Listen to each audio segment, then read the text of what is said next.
Oh man, we have all been there. The sun is creeping up, you haven't slept a wink, and you've got a whole day staring you down. How on earth are you supposed to survive it? Well, don't you worry, because we have got the science-backed survival guide that's gonna get you through. You know exactly the feeling I'm talking about, right? The alarm just screams at you, your eyes feel like they're full of sand, and the entire world is moving in this weird, fuzzy slow motion. Maybe it was a crazy deadline, a new baby, or, let's be honest, just one more episode of that show you're binging. Whatever the reason, that all-nighter has a pretty steep price tag. But hey, here is the good news. While absolutely nothing can replace a real night's sleep, there are some really smart, strategic ways to handle the day. We're going to help you stay functional and, most importantly, keep you safe. So, let's do this. Let's get you through it.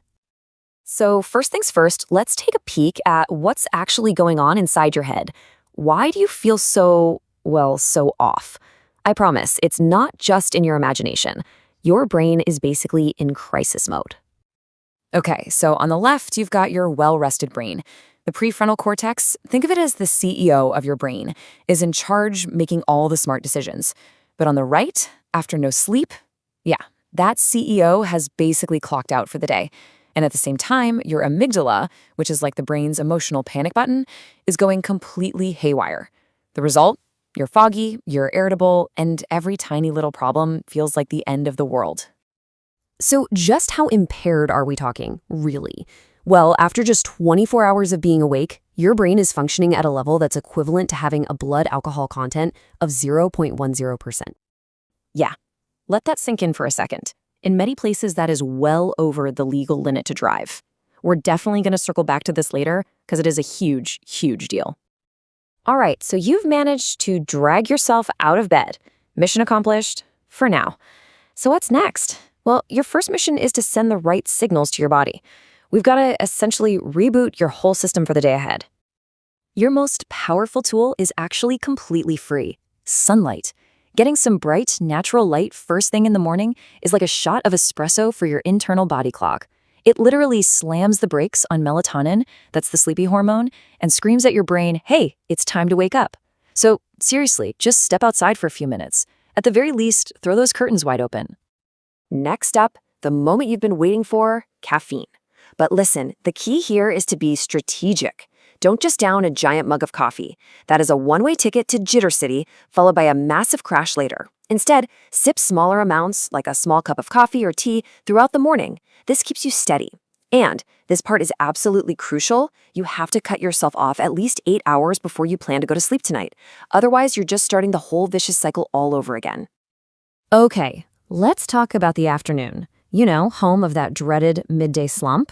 When you're sleep deprived, that slump feels less like a slump and more like hitting a giant brick wall. But don't you worry, we've got a couple of secret weapons to help you fight back.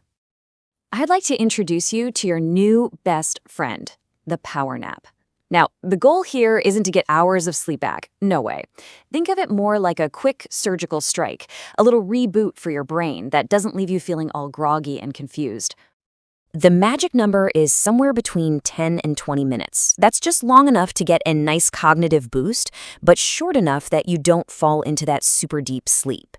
If you go any longer, you risk what's called sleep inertia. You know, that awful, heavy feeling that can actually make you feel even worse than before you napped.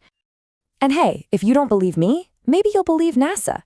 A famous study they did on pilots found that even a 26-minute nap boosted their performance by 34% and their alertness by a whopping 54%. That is an incredible return on investment. So if you can find a quiet corner, set that timer.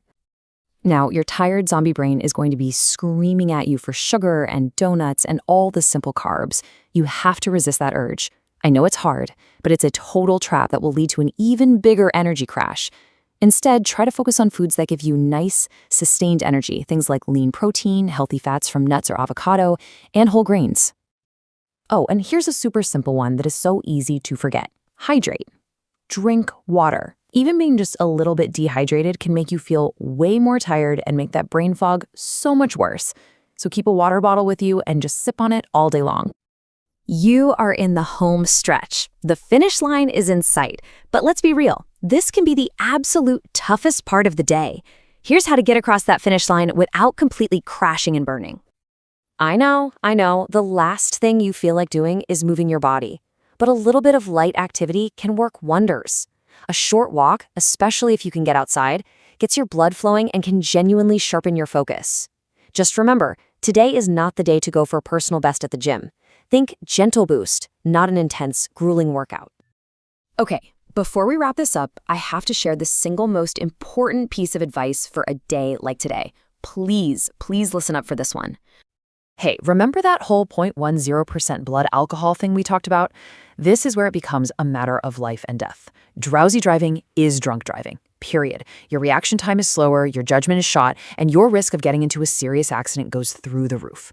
If you feel tired, just don't get behind the wheel. Call a friend, grab a ride share, take the bus, do whatever you have to do to find another way home. It's that important. And that brings us to the most important point of all. All of these tips and tricks, they're just coping mechanisms. They are temporary patches. Your real mission today isn't to be some kind of superhero. It's to set yourself up for recovery.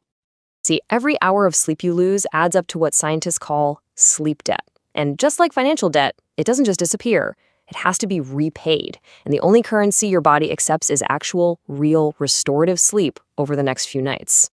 So please, give yourself some grace. You are not going to be at 100% today. And you know what? That is perfectly okay.